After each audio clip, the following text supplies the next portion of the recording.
আসসালামু আলাইকুম। Hello viewers, আশা করছি সবাই ভালো আছেন। আজ আমি আপনাদের সাথে শেয়ার করব সম্পূর্ণ বিয়ের বাড়ির স্টাইলে চিকেন রোস্ট। ঘরোয়া কিছু মশলা দিয়ে আমি আজকে তৈরি করে দেখাচ্ছি, কিন্তু স্বাদ হবে অতুলনীয়। প্রথমে চিকেন রোস্টের জন্য মশলা তৈরি করে নিব।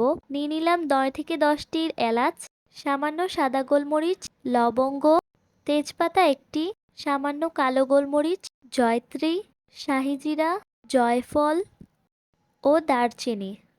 সবগুলো উপকরণ আমি একটি ব্লেন্ডারে নিয়ে গুঁড়ো করে নেব।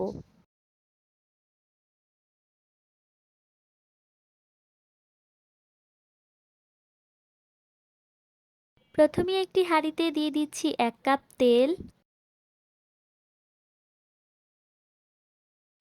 এবার এখানে 4টি সোনালী মুরগি আমি ভালো মতন কেটে ধুয়ে এতে দিয়ে দিয়েছি সামান্য জর্দা রং, লবণ এবং আদা রসুন বাটা। তবে মেরিনেট করার আগে আমি কাঁটা চামচ দিয়ে এখানে কিছু ছিদ্র করে নিয়েছি, যেন মাংসের ভিতর ভালো মতন মশলাগুলো যেতে পারে। এবার হাঁড়িতে তেল গরম হয়ে এলে এক এক করে মাংসগুলো আমি হালকা ভেজে নিচ্ছি।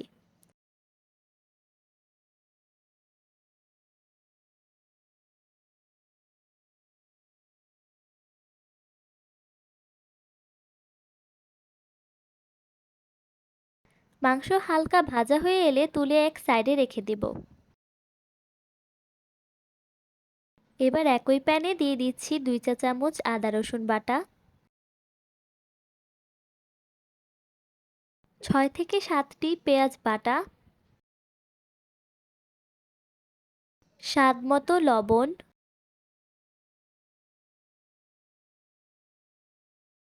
4টি কাঁচামরিচ পেস্ট। হালকা ভেজে পেঁয়াজের কাঁচা গন্ধটা চলে গেলে দিয়ে দিচ্ছি 1 চা চামচ লাল মরিচ গুঁড়া। তৈরি করে রাখা রোস্টের মশলা দিয়ে দিচ্ছি 2 চা চামচ। এইবার কিছুক্ষণ মশলাগুলো কষিয়ে নিয়ে দিয়ে দিচ্ছি মুরগিগুলো।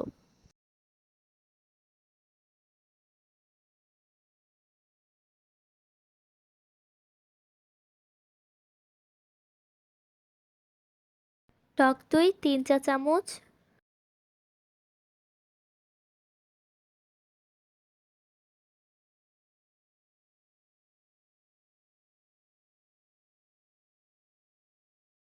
পেঁয়াজ বেরেস্তা 1 কাপ,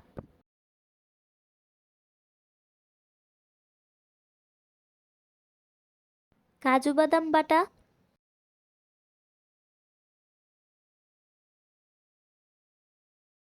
টমেটো সস 2 চা চামচ,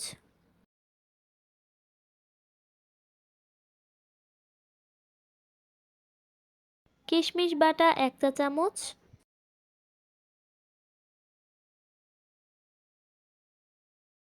পোস্তদানার বাটা 1 চা চামচ,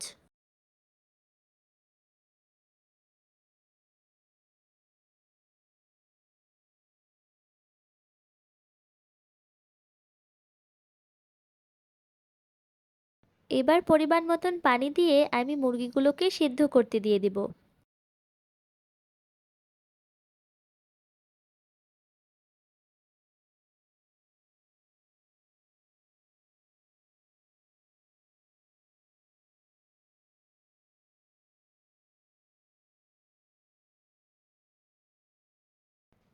মাংস সেদ্ধ হয়ে আসলে দিয়ে দিচ্ছি 10 থেকে 12টি কাঁচা মরিচ, 2 চা চামচ ঘি,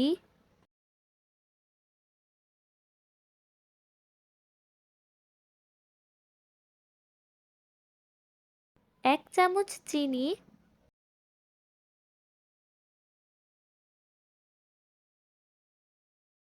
2 চা চামচ গুঁড়া দুধ,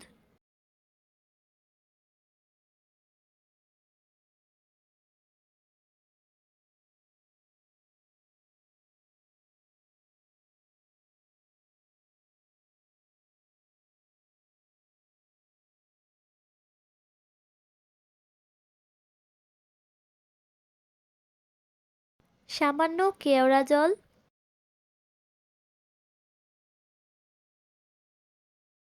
সামান্য গোলাপ জল,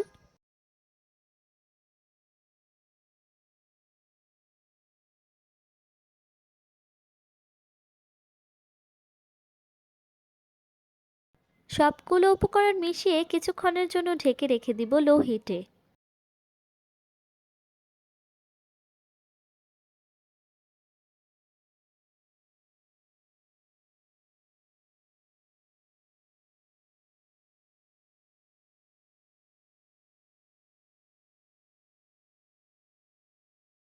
পানি শুকিয়ে এলে দিয়ে দিচ্ছি পেঁয়াজ বেরেস্তা,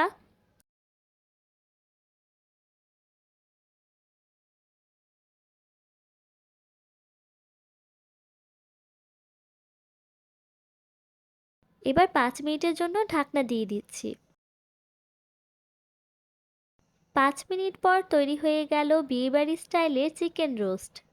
খুবই অল্প সময় এবং অল্প উপকরণ দিয়ে এই চিকেন রোস্টটি আপনারা বাসায় অবশ্যই ট্রাই করে দেখবেন। আশা করছি সকলের কাছেই এই রেসিপিটি ভালো লাগবে। যে কোনো ওকেশনে বা মেহমানদের আপ্যায়নের জন্য আপনারা এই ডিশটি যখন রান্না করবেন, সকলেই শুধু আপনার প্রশংসাই করবে। শুধু পোলাও ভাত ছাড়াও পরোটা দিয়ে খেতেও এটা বেশ ভালো লাগে। আশা করছি আজকের রেসিপিটি সকলের কাছে ভালো লাগবে। ভালো লেগে থাকলে লাইক, কমেন্ট, শেয়ার করতে ভুলবেন না এবং আমার চ্যানেলটি সাবস্ক্রাইব করে পাশেই থাকুন। ফিরে আসবো অন্য কোনো রেসিপি নিয়ে। আজ এই পর্যন্তই। ভালো থাকুন, সুস্থ থাকুন। ধন্যবাদ।